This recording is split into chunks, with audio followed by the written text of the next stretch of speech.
nakaligo na rin. So, yan po, nailagay na po natin sila rito. Yan, no? Mga pugo natin. So, initially, yung mga nandirito po ay lalaki, no? Tapos, yung mga nandoon, babae. Ito, babae. Babae. Yan, no? Initial pa lang po yan, ha?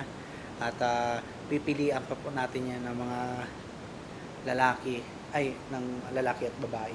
Tititig-titigan po natin yan, no? So, ganun po ang gagawin natin. So, mukhang kasya naman po sila. Kaso nga lang ito, sobrang dami nila rito, oh. No?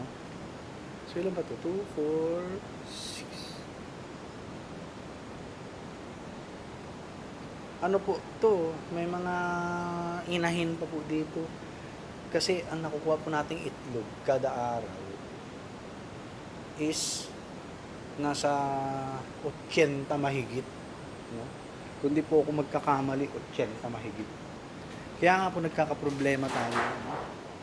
Kaya ang gagawin ko po is pipilian natin yan, no?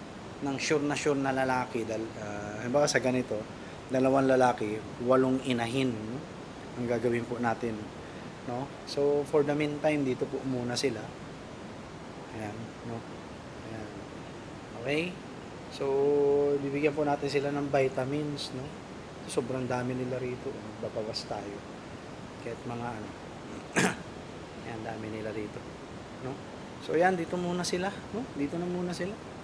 Kasi kailangan po maganda yung ano natin, yung fertility ng itlog natin.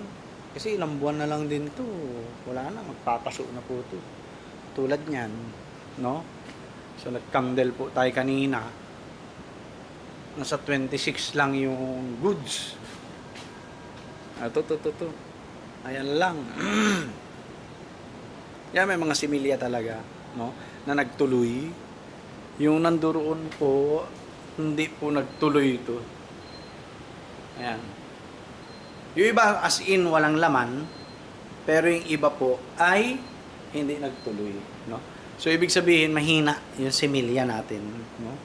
Mahina at saka ano, no? So ganyan gagawin natin. Kukuha ko diyan ng mga lalaki, yung mga pinakapiling-pili natin ng mga lalaki, no? Tapos iaayos natin sila, no? Iaayos po natin sila. So, mamaya, magbibigay po tayo ng inumin nila. Bibigyan po natin sila ng vitamins, no? Para at least, maka-recover, no? Kasi doon, hindi natin sila gano'n rin na titimpla ng vitamins, no? Palpak kasi yung mga, yung pagkagawa ng inuminan. Ay, nako, Boss Mar. Magaling po si Boss Mar. Sa totoo lang. Nga lang pag yung mga impromptu na mga plano, medyo nararatel siya, no? Hindi niya alam kung ano yung pinaka the best, no? Sa maikling panahon. So, yan.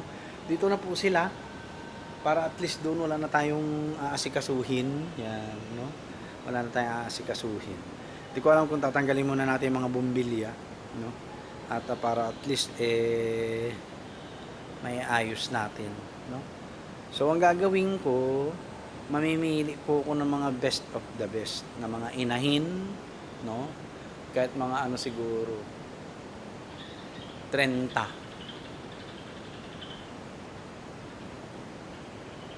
Yan, 30 inahin. Tapos ilan bang lalaki?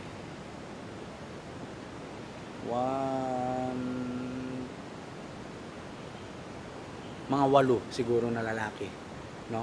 Tapos yun yung ikakalat po natin diyan, no? The rest ilalagay na po natin dito, no? Sa growing pen 1 natin, no? So yun ang plano natin bukas.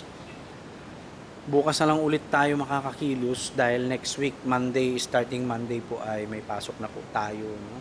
Pinapa-report na kami sa school, no? Kaya ang gagawin natin is yan, diyan muna po sila.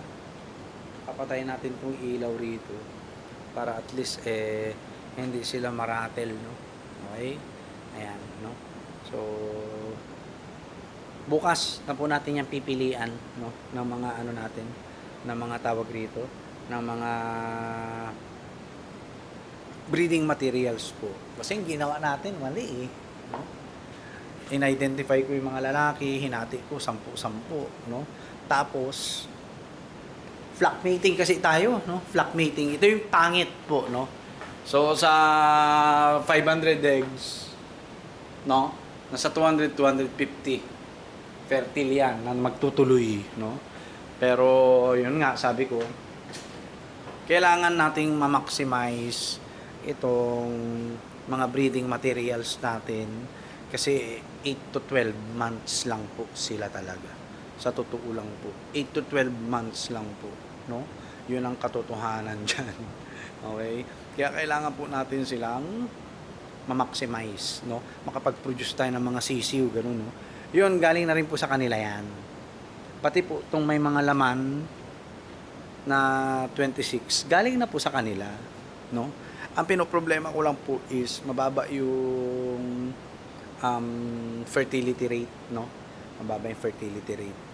Kaya, yun, no? Pag-aralan muna natin to. Bebenta muna natin yung mga itlog as table eggs, no? Huwag muna tayong magbebenta ng fertile eggs, no? So, ito po yung mga fresh. Tapos, ayun po yung galing sa incubator. Papamigay lang po natin yan kung sino may gusto. Sana meron tayong, ano, no? Yung donor ba? Yung mga tatanggap na family na medyo naghihirap, no? So, yun yung gusto ko, no? Para at least kahit papaano makatulong tayo, no? Halimbawa, bibigyan natin yung itlog na mga sumusobra, no? Sa kanila para may makain po sila, no? Ganun po sana, no? Pero not all the time kasi business po 'to no? Not all the time. Siguro mag-aalat lang tayo ng time, no? Para magbahagi, no, ng ano natin kapag tayo po ay mayaman na, syempre, ni. Mahirap lang din ako eh. No? So ayan na sila. Mukhang gusto nila rito, mas relax sila, no?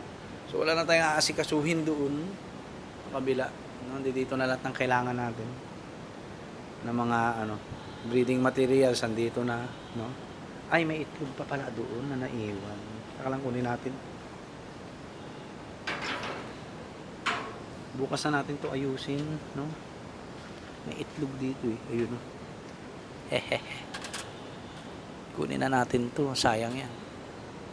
Meron pa ba dito? Wala na. Ayan, may itlog pa. Bukas, bibilangin po natin yung mga itlog na makukuha natin, no? Tingnan natin kung ano magiging eksena nila dyan. Flat yan.